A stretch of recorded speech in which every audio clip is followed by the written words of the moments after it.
The Ashina clan carried out a coup in these lands 20 years ago while a young orphan was adopted by the warrior owl to become the shinobi wolf. The divine heir Kuro needed a bodyguard, so Owl appointed Wolf to be on His Majesty's secret service, but by the start of the game, Owl is gone, Kuro is kidnapped, and Wolf is disgraced. We begin in the bottom of a well, where Wolf receives a note from Kuro to meet him at the Moonview Tower. We're unarmed, so we have to sneak past patrols as we cross the lawns, maybe eavesdrop on guards talking about a broken wall in the tower, and make our way around that wall via the cliffside to meet up with Kuro. He gives us a sword, Kusabi Maru, reminding us that the purpose of the ninja is to flip out and kill people. He also asks us about our wounds from a past event that Wolf mysteriously doesn't remember. Finally, Kuro requests that we head to a secret passage out of the castle under the moat bridge. Fortunately, this is not an escort mission. He hangs back while we get our combat training in the form of fighting our way up the path to a closed gate. Nearby is the bridge, and we can shimmy across underneath where a few steps down the moat wall is the secret passage. It's not super secret since the guards are talking about it, but whatever. Through the passage, the prologue concludes with a boss battle against the Ashina heir, Genichiro. He has some nefarious plans involving Kuro's blood, and he's intended to be more or less unbeatable here, although like some other Souls training bosses, he can be defeated by the strong for a slightly different cutscene. Either way, in the end we lose our arm and our young ward. Now we awaken in the distant dilapidated temple, and the true game begins. The sculptor here explains that he's carved a prosthetic arm for us, and we can train with Hanbei the Undying in the nearby clearing to get comfortable using it. He teaches some specifics of the combat system we'll need to know later, the big one being the power of resurrection. Upon death, you can choose to rise again and continue fighting, but you only live twice before returning to a checkpoint. The prosthetic also acts like Batman's grappling hook, letting us skip boring terrestrial sections, so we zip across some branches to the Ashina outskirts. In general, the grapple plus Wolf's double jump and general movement speed make traversal quite a bit different to Souls games. We can often zip up to rooftops and branches and bypass encounters if we want, as the levels are mostly outdoors and open. This is evidenced here, where if we take the roofs and trees, we can swoop over the guards to reach the gate path idol with minimal resistance. We can also fight our first mini-boss, enemies who generally won't die from a single death blow and drop better rewards. The descending path is trickier to stealth. A dying soldier here asks that we check on his mother nearby, who will gift us with the young lord's bell charm if we do so. This is our ticket to a new region we'll cover soon. We find our first memorial mob vendor up on this high cliff, and there's another merchant to the left of the big gate who offers more tidbits about a fateful night when Hirata burned and he saw us looking for something, but we still don't remember what. Conveniently located on a tower nearby is another idol, and beyond is our first unavoidable mini-boss, the Chained Ogre. If you've faked it up to this point, you'll have to make it now. This beast will break free from his chains sooner or later and we'll have to take him down. It isn't easy for beginners, but the guards nearby discussing about how red-eyed enemies fear fire gives us a clue that we might want to explore elsewhere first if we're struggling here. Back at the dilapidated temple, a doctor named Emma has arrived with an offer to help. We can now use that bell charm we got earlier at the Buddha statue in the temple to meditate on those events at Hirata Estate 3 years ago. This flashback level begins on a cliff outside the estate, with a dying guard warning us of thieves pursuing the divine heir Kuro. Despite this urgency, we can splash around the Dragon Spring River first to get some treasure carp scales and meet with Pot Noble Haranaga who trades them. Fighting through the front gate or up the shore and over the wall, we find the estate path idol just inside. Once again, we can choose our own adventure by killing all the bandits or sticking to the rooftops and gliding over all like a true shinobi. Since the main gate is closed as always, we're funneled through a fight in this alley to open it from the back. Along the way, there are some new weapons, including the shinobi axe and parts for the flame vent fire tool. Now we make our way to the bamboo thicket. Again, we're free to basically go wherever we want, however we want, between here and there. It's fun. There are multiple routes up the hill, with a shinobi hunter mini-boss waiting ahead. Despite my nice picture here, the central estate is ablaze. Outside, a dying owl gives us a key to the hidden chamber and describes where to find it. And then we say farewell to our father figure forever. By grappling up the left watchtower, we can go around the cliff below. There's light resistance near the cave leading to a well, and wall jumps will work to sneak back up past the flames. The main hall idol is nearby. We have to make our way through the buildings to the central garden, where Juzo the Drunkard, leader of the bandits, is patrolling on the far side of the stream. Afterwards, past the ornate halls, we unlock the hidden chamber to find Kuro with Lady Butterfly. After a pretty tough boss battle, we prevail, only to get stabbed by an unseen assailant. Kuro says, "Easy, here's a bit of dragon blood of your own," and we gain the power of resurrection. Cut to present. Alright, back to the outskirts. The flame vent makes the chained ogre easier to manage. Once he's dead, we pass above the locked gate to the courtyard beyond, where another mini-boss general patrols the center. Out one exit is a cliff path with a guardhouse and an ominous message about turning back or facing the headless. This little path dips underground and loops back around to the gate above the chained ogre, and along the way, down in the dark abyss, we can see a specter faintly glowing. Recommend saving it for later, there's several of these nasty things around. Speaking of nasty things around, behind that headless is one of 2 shinobi shortcut doors that teleport us across the map. This one leads to the Bell Demon's Temple in a later area, and we can ring the bell to increase enemy difficulty and rewards. For now, the exit's locked. The other big courtyard exit leads to a broken bridge with the Underbridge Valley idol nearby. We can't cross, although the bridge will get fixed later, so we drop into the valley instead. Along the way, Whitesnake attacks. We have to dodge it a little bit. There's a tent along the way we can hide in to poke its eye, and at the end of the valley we climb up to the Gate Fortress idol. There's a couple terraces to hop over, or stop to murder a guy crying over his dead horse. And over the tower wall is this suspiciously spacious field that's the perfect fit for a horsey boss. Out runs Gyobu. We have to kill him, but thankfully the horse is okay. Afterwards, there's a merchant on the other side of the tower we came from, and inside that tower is the Tengu of Ashina, who asks us to hunt rats with him, in the mafia sense. Across the battlefield is another dynamic area approaching the castle. Near the stairs, we once again get 2 soldiers nervously talking about the creature they brought to the battlefield, just like the ogre earlier. This time, a blazing bull bursts from his box sporting burning earmuffs. I feel kinda bad for this guy, but it doesn't really get the same fan compassion that Sif did. Bull didn't join this war willingly. Although, knowing From, maybe he did. Now we're at the main castle steps. From here, there are several options. A woman on the bridge talks about a holy person in Senpou Temple, and in fact, grappling on the bridge near her will set us on the road there via the old dungeons. The left path eventually leads down to the reservoir with the Moonview Tower from the opening part of the game. There's a new formidable mini-boss guarding it now, one of the 7 Ashina Spears. We can also return to the starting well of the game for another mini-boss, and access to a bottomless hole, more on that later. For now, we'll pursue our target directly. The path up the castle steps gives us an opportunity to interrupt General Matsumoto's speech with violence. The front door to the castle is closed as always, but there is a grapple path up the towers on the right to the upper tier of rooftops. Watch out for the kite ninjas up here, known for their telltale whistle sound. And all the other guards. Around the back of the tower is an open window with the antechamber idol. Now another indoor portion through the well-guarded halls of the castle upstairs to the dojo.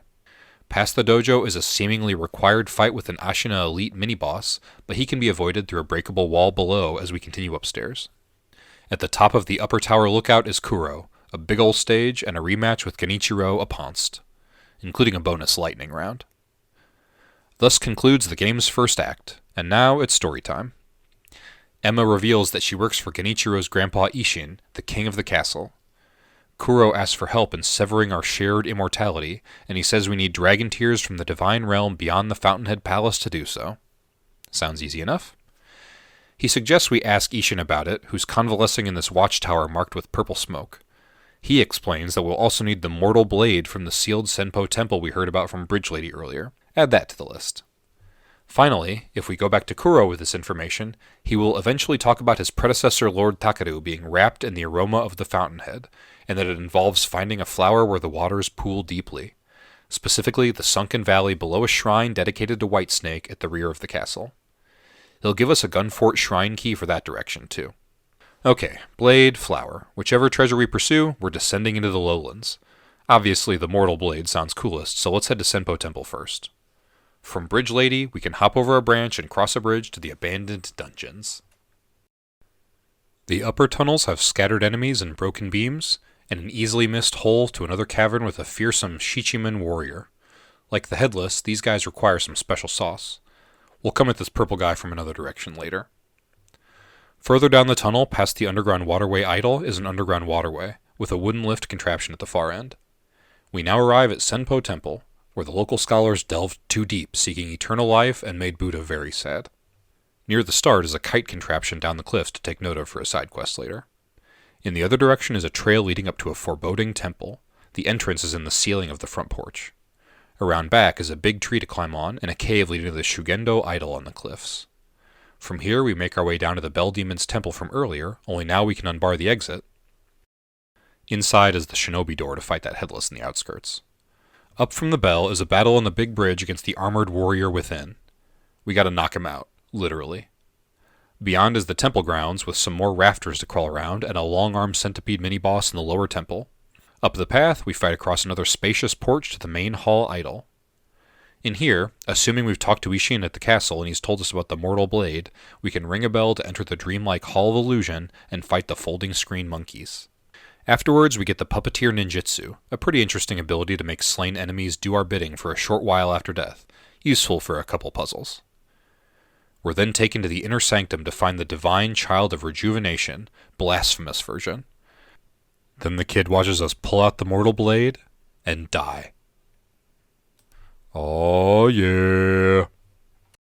Back to Ashina Castle with our bloody new weapon. Depending on what else we've discussed, Kuro will talk about a withered sakura tree behind the castle and an everblossom branch from it somebody stole years ago. He'll also talk about the aroma of the Fountainhead and a fragrant stone, which sounds like our third ingredient. For now, let's go after the flower in the valley. Kuro mentioned the rear of the castle, meaning the opposite of those big steps. The path this way leads down to the Great Serpent Shrine. Grappling across the valley beyond takes us to the snowy path down to the Undershrine Valley. If we go right, we can climb and shimmy back out to the cliff face near some little cairns and spot an icy pool, but not much else. Later, when we're better divers, we can take the plunge and swim through to fight another headless in the dark cave within. The other path from the Undershrine idol leads to the upper Sunken Valley. As we approach, the locals start shooting, and we hear from a dying Senpou guy that the formidable gun fort is up ahead. As we cross the valley, we start getting blasted from all directions. There's a mini-boss fight we can skip against Snake Eyes Shirafuji in front of the Buddha face, and a long bridge afterwards that we should cross serpentine style. Up past all the gunners, in the actual fort, is an idol in the caves. There are some crevices to explore in here, but our main interest is the gun fort shrine ahead. Yes, the namesake of our key. Unfortunately, there's a mini-boss fight we can't skip against another centipede guy first. Outside, we find the Sunken Valley passage. There's trouble again during the crossing as White Snake strikes, severing the bridge and forcing us to swim for safety. At the far end, we can climb up Riven Cave, and if we look down, we'll see the mist. That's the trademark FromSoft poison bog, and above it is monkeys. They guide us along the Bodhisattva Valley, where the waters pool deeply, and at the end we fight the Guardian Ape. Inside a small tunnel off the pool is the fabled Lotus of the Palace. Before we return, there's another path from here. Through the poison bog is an entrance to White Snake's tunnel. In here we hide in the dark until we reach the shrine at the end, where we use our puppeteer ninjutsu to distract the snake with this poor schmuck and sneak in to get some dried viscera. Up from the shrine is an exit to another poison pool, the poison pool, and the idol to prove it. Okay, we are on the right track here, but let's not get ahead of the plot. We've got the blade, we've got the flower, let's check in with Kuro. He'll explain more about the fragrant stone in a sacred village and how it's apparently found by throwing yourself down a bottomless hole. He suggests we start at the well where we started the game. As I mentioned, if we return to that well out by the reservoir, there's a mini-boss in there and a tunnel leading to a big cave in the abandoned dungeon. The big cave has a Shichimen warrior, in fact, the same one we found earlier through the dungeon. Past him is an idol and the intense vibes of the Bottomless Hole. Take the plunge, but don't miss the grapple during the fall. Down here we'll find an alternate route into the other side of the poison pit. There's a required mini-boss fight here against Snake Eyes Shirahagi to open the way forward. Inside is the Guardian Ape's burrow, and I probably should have mentioned that if we kill the ape in the valley before coming here, we gotta fight double the apes now. If you were to come here earlier and tag the idol in the hidden forest beyond first, you could warp past this boss fight. My bad. Anyway, now we get to zip through the intro forest from Silent Hill 2. Keep an eye out for the telltale purple lightsaber of a headless below. The hidden forest leads to Mibu Village. Series fans have been wondering, we had the poison swamp, but when do we get to the trademark cursed village where everybody got turned into a freak or whatever? Well, we're here. It's extremely foggy at first as we cross the branches, but there's a lone temple waiting with the Mist Noble inside. He dies quickly and the fog he was conjuring will vanish, clearing a path into the village proper. There aren't too many surprises as we make our way up the watermill, except for Orin, who just wants to ask a few questions. Fair warning, we're about to fight the boss of the area and win a stone, and doing so triggers some changes at Ashina Castle. Specifically, collecting the stone, the flower, and the blade trigger the interior ministry to invade the castle, which means all the idols there go dark while some important stuff happens. Also, various mini-bosses from the area vanish, so make sure you're ready. Across the bridge and up the remaining path is said boss, the Corrupted Monk's ghost, outside Wedding Cave door. Beating this boss will grant us an improved diving technique so we can reach some underwater places now. We also get the Shelter Stone, we find an interesting Wedding Cave, and for now, that's it. Due to the aforementioned invasion, the gate we took at the start of the game is sealed, so the abandoned dungeon entrance is our closest destination to Kuro now. A soldier nearby there wonders where his replacement is, and across the bridge we see the Ministry slaughter underway. With our new diving skill we can swim under the moat and follow their shinobi path onto the grounds. There are some new mini-bosses, including a chained ogre in the tower now, and at the top, where we once fought Genichiro, we now find our father, Owl, back from the dead. He wants Kuro to go with him, but Kuro refuses, and Owl says he thought we were dead also. When we tell him Kuro revived us, he demands that we forsake Kuro and help him capture the dragon lineage. So now we have to choose between the boy who looks up to us as his only protector, and the man who saved us from the battlefield as a child. Yeah, if you obey the Iron Code, you're getting played. Owl should have died back then, but he'll have to die another day, today. And when he does, he drops that stolen aromatic branch. And then we say farewell to our father figure forever. That branch is the final ingredient needed for Kuro's Fountainhead incense. We put it in the burner together with the stone and the flower, Kuro cuts himself with a mortal blade for a drop of blood, and voila, we now carry the Fountainhead aroma to the Wedding Cave. But first, the percolating subplot here is that Kuro thinks he has to die to end the dragon's heritage and his curse of immortality, but Emma thinks there's a way for us to sacrifice ourselves to save his life. If we speak to Emma repeatedly, including some eavesdropping, she'll move to the graves of Lord Takaru and Lady Tomoe, of the Way fame, and then move to the dilapidated temple where she'll chat with the sculptor. Ultimately, she'll fork over the Father's Bell charm, and offering that to the Buddha will take us to an alternate version of that fateful night in Hirata Estate. This time, we're just outside the main hall, and we just have to cross the burning grounds again. There are some new mini-bosses, but the main difference is a boss fight with our father Owl in the hidden temple. This one's not a recollection of true events, more of a dream of Owl's true nature all along. However, we do get the aromatic flower in the real world, the non-withered version of the stolen branch, that we can use for the good ending. It smells good, and it makes perfect sense. And then we say farewell to our father figure forever. Now, to the Wedding Cave. We pray in a tent, and from the sky we are touched by a noodly appendage. The final area is Fountainhead Palace. First and foremost, the proper corrupted monk waits on the Vermilion Bridge. Then there's a big lake with a palace in it. We basically make our way along the top of the waterfall to Mibu Manor. All across the lake, there's an Okami warrior out on this tree branch that throws lightning if we try to swim, so the water's a no-go for now. From the manor, we can make our way to the flower viewing stage and approach the palace proper. If you feel like another bullfight, a magic bull is over here, and at the bridge we'll be introduced to the Great Colored Carp.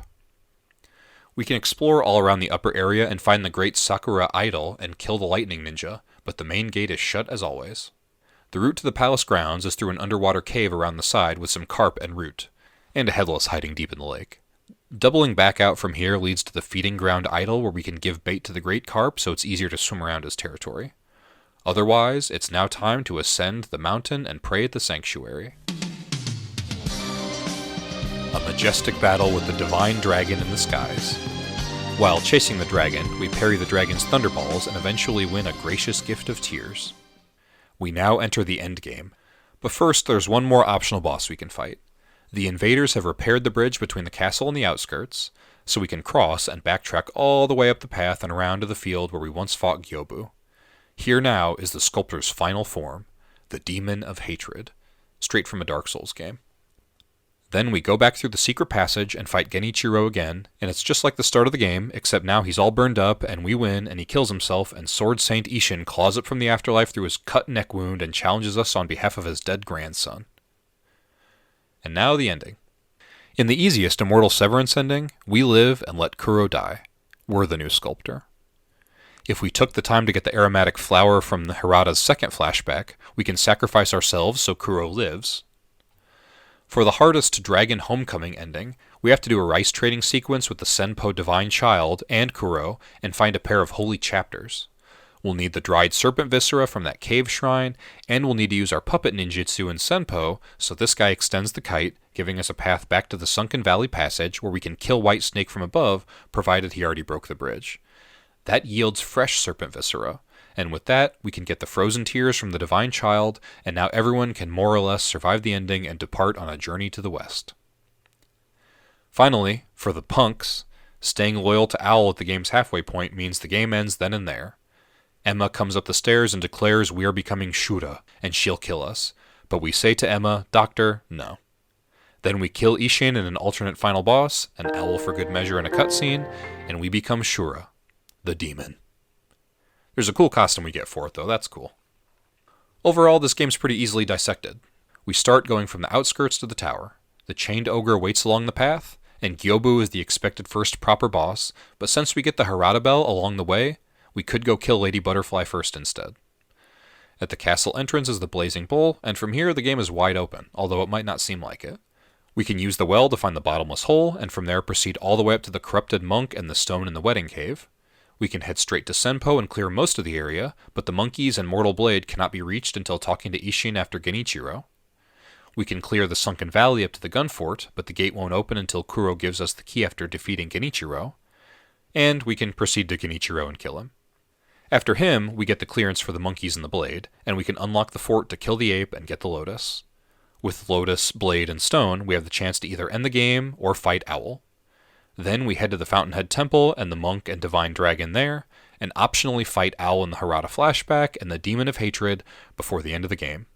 Genichiro and Ishin wait at the end. And that's the game. Thanks for watching.